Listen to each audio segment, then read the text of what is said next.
मंडळी, मी आहे माही आणि आजचा दिवस आहे खास कारण आज आम्ही निघालोय एक भन्नाट ट्रिपला. सुंडी वॉटरफॉल.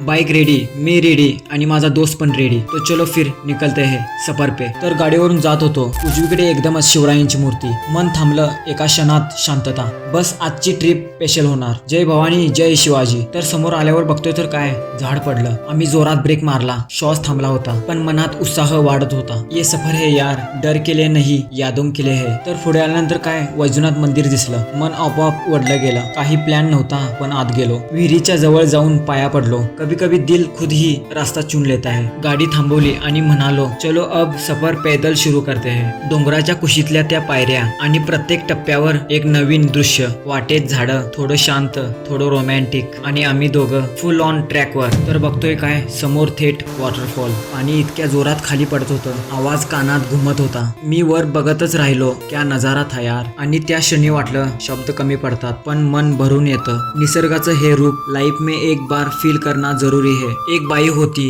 पाण्यात अगदी शांतीच्या मूड मध्ये बसलेली. आम्ही विचार केला ही काही उठणार नाही आता. आणि बाजूला पोरं मस्ती करत होती. म्हटलं आता आपली पण एंट्री व्हायला पाहिजे. गर्दी एकदम वाढली रे. मी त्याला म्हणालो चल ना भाऊ आता निघूया. वरती आलो. भाजलेलं गरम गरम कणीस घेतला हातात आणि बसलो थोडा वेळ डोंगरावर. समोर नजर गेली गावाकडे. किती छोटस वाटतं सगळं वरून. दिलने कहा याच्यासारखी शांती कुठेच नाही. आणि समोर आलो. चहा घेतला. गरम गरम भजी खाली. थोडं थांबलो आणि मग निघालो घरी. मनात एकच विचार, हा दिवस आयुष्यभर लक्षात राहील. बस आजचा दिवस इथं संपतो. पाण्याचा तांडव, मित्राची धमाल आणि थोडा स्वतःसाठी वेळ. कधी कधी वाटतं असे दिवस थांबवता आले पाहिजे पण काही क्षण मनात जपून ठेवायचे असतात. तर पुन्हा भेटू लवकरच. तोपर्यंत बाय बाय.